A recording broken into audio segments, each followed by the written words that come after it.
every semester I've taught English 248A at Cerritos College, I've assigned my students to make an argument to shift the status of one masterpiece of world literature from unassigned to assigned.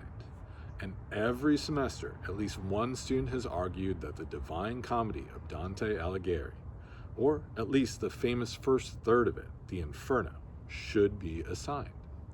But this semester is only the second time that the Inferno has had so many supporters. 2 of you presented on Dante's Divine Comedy in general, or Inferno in specific, and half of you supported shifting it from unassigned to assigned. Perhaps your strong support for Dante this semester is because, despite the approximately 700 years that separate us from him, our own time is full of the types of political divisions that shaped his life and his literature. In this time, in this place, we might think about the battle between political parties such as the Democrats and the Republicans.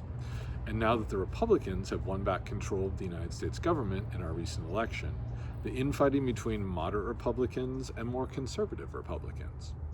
In Dante's time, in his place, the political turmoil that shaped his life and his literature started out as the battle between the Guelphs, who supported the Pope, and the Ghibellines, who supported the Holy Roman Emperor. Basically, it was a struggle between supporters of ecclesiastical power and supporters of secular power. Church versus state, if you will.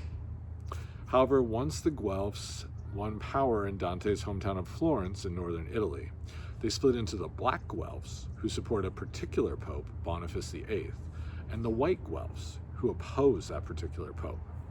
Basically, Dante sided with the winners of that first battle, but the losers of the second.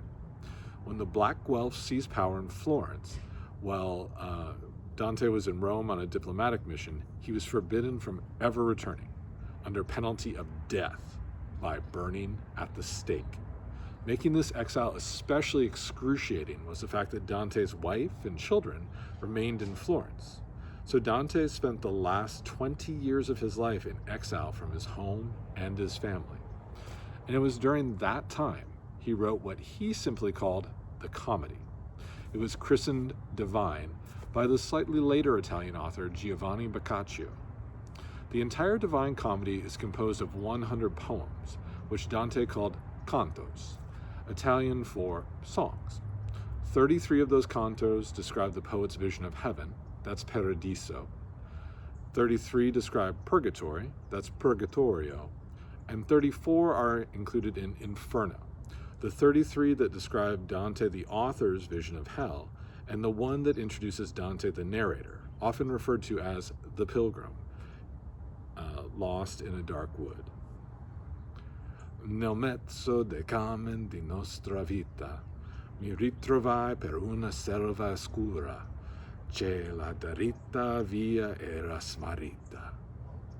Midway along the journey of our life, I woke to find myself in a dark wood, for I had wandered off from the straight path. Why do these words still impact us powerfully today, 700 years after Dante's death?